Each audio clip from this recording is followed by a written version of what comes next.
কিরে সানি কি সব শেষ হয়ে গেছে কাকু? আমি নিজে সব শেষ করে দিছি। কি সব শেষ করে দিছস বুঝায় ক? আমি রাগের মাথায় আমার বউর লোকে ঝগড়া লাগিয়া 3 তালাক দিয়া লাইছি। আমার ছোট একটা বাচ্চা আছে, ওর আমি কি করবো?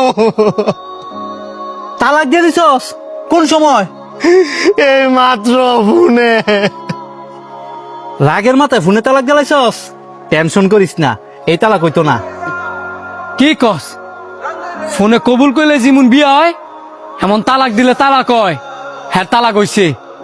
আরে বেটা, হ্যাঁ তো রাগের মাথায় তালাক দিছে। হ্যাঁ কি বুঝা শুনা তালাক দিছে?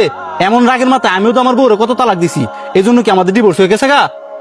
তুইও রাগের মাথায় তোর বউরে তুই তালাক দিছস, আবার ওই বউলেই তুই খাইতাছস। খাইতাছি তো কিছে? রাগের মাথা তালাক কত বেড়াই দেয়। মানুষ তো রাগের মাথায় তালাক দেয়, কেউ কি আর হাইসা গেলে তালাক দেয়?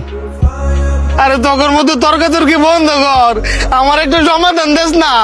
আমার কাছে একটা সমাধান আছে, যদি কিনা তুই রাগ না করস। কয়টা টিয়াতে একটা হুজুর আনমু, পরে তুই তোর বউরে আমার লগে বিয়া দিবি, পরে আমি সাইডা দিমু, পরে তুই আবার বিয়া করে লেবি।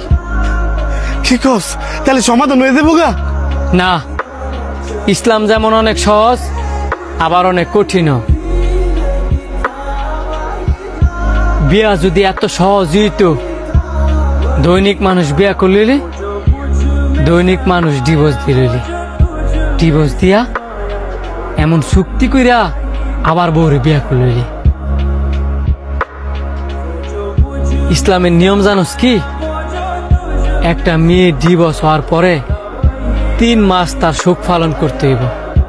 3 মাস পরে তার ইচ্ছায় হোক এবং ফ্যামিলির ইচ্ছায় হোক আরেকটা ছেলের কাছে তার বিয়া বইতে হইব। ওই স্বামীর সাথে সংসার করার পরে তাদের মধ্যে যদি কোনো বনিবনা না হয় বা স্বামী যদি স্বইচ্ছায় ডিভোর্স দেয়, পরে তুই বিয়ে করতে পারবি, আর নয়তো এটা কোনো দিনই সম্ভব না। এটা কোনো নিয়ম হইলো? আমি ইসলাম এটা কোনো আইন হইলো? আমার বউ আমি তালাক দিছি দিকে আর আনতাম না। ইসলামের নিয়ম এমনই, তোরা একটা ব্যাখ্যা দে। ধর তুই হাসির মাথায় হোক আর রাগের মাথায় হোক তুই তোর বাইরে ছাদের থেকে নিচে ফেলাই দিছস। এখন তোর ছোট ভাই নিচে পড়ে মারা গেছে, তুই কি পারবি তোর বাইরে ফেরত আনতি? পারতি না। ঠিক তেমনই একটা বউরে তুই রাগের মাথায় তালাক দে আর হাসির মাথায় তালাক দে, তালাক তালাকি। ওই বউ তুই তোর কাছে জীবন রাখতে পারতি না। আর ওই যে কইলাম, ইসলামের নিয়মটা যদি এত সহজ হইতো, তাহলে মানুষ দৈনিক বিয়ে করতো, দৈনিক তালাক দিত। যারা বিয়ে করছে বা ভবিষ্যতে বিয়ে করব, প্রত্যেকটা পুরুষ মানুষের এটা মাথায় রাখা উচিত, বউর লগে যতই রাগ করুক না কি লিগা, ডিভোর্সের কথাটা যাতে মুহে না আনে, প্রয়োজনে 2টা থারবা দেলাইব। যা সর্বনাশ করার তো কইরা লাইছিস, বাড়িতে আয়, দেখি কি করা যায়।